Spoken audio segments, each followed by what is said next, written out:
Good morning and welcome to our assembly on Friday the 3rd of April 2020. Isaac Newton was in his early 20s when the country was affected by the Great Plague. He wasn't a Sir back then and didn't have a big formal wig that we see him in archive portraits. He was just another student at Trinity College in Cambridge. It would be another 200 years before scientists discovered the bacteria that caused the plague. But even without knowing exactly why, people back then practiced some of the same things that we must do today to avoid illness. In 1665, it was a version of social distancing that led to universities and schools sending students home to try to slow the spread of disease, just as we've had to do now in response to the coronavirus. Without his professors checking up on him every day, Newton apparently thrived. He described it as his annus mirabilis, the year of wonders. First, he continued to work on mathematical problems he'd begun at Cambridge. The papers he wrote on later became the early calculus, a whole new field of mathematics. Next, he acquired a few prisms and experimented with them in his bedroom, even going so far as to bore a hole in his shutters so that only a small beam of light would pass through. From this sprung his theories on optics, which we still teach to this day in physics. And right outside his window at his family home, there was an apple tree. That apple tree.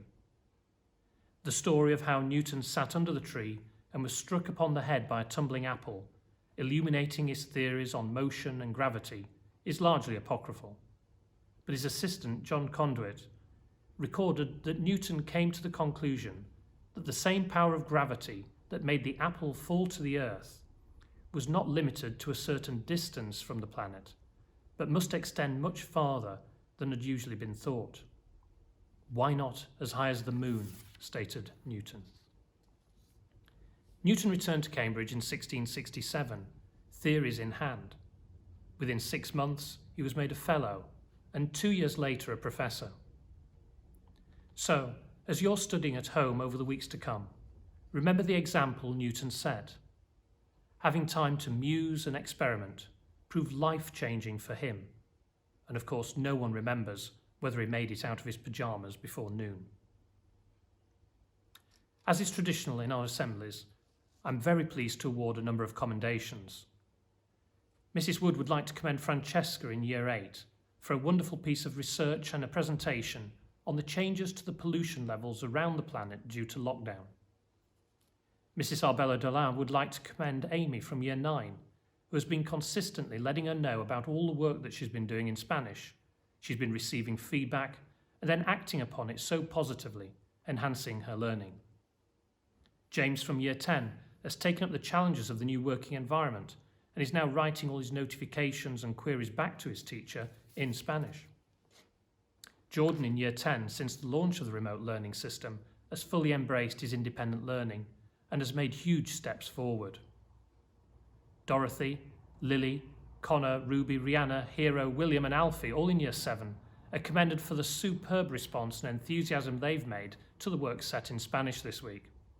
They're not only completing all the assignments that have been set, but also they've got back in touch with their teacher to let her know that they're competing on Quizlet and playing additional memory games with their flashcards.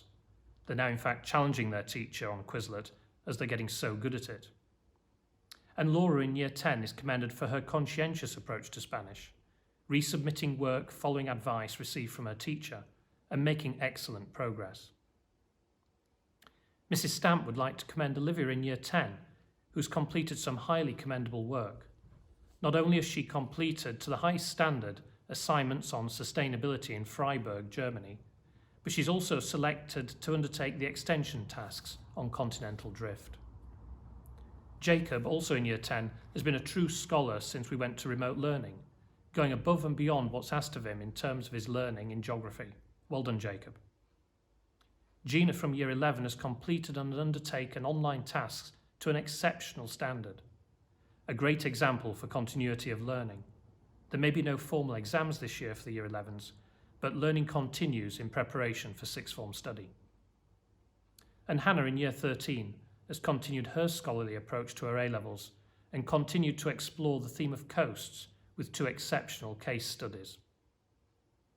Miss Needham would like to commend Francesca, Alex and Charlotte in Year 8 for an excellent effort on their research project on Picasso, and to Alfie in Year 7 for an excellent research project on Donna Wilson and a thorough product design analysis.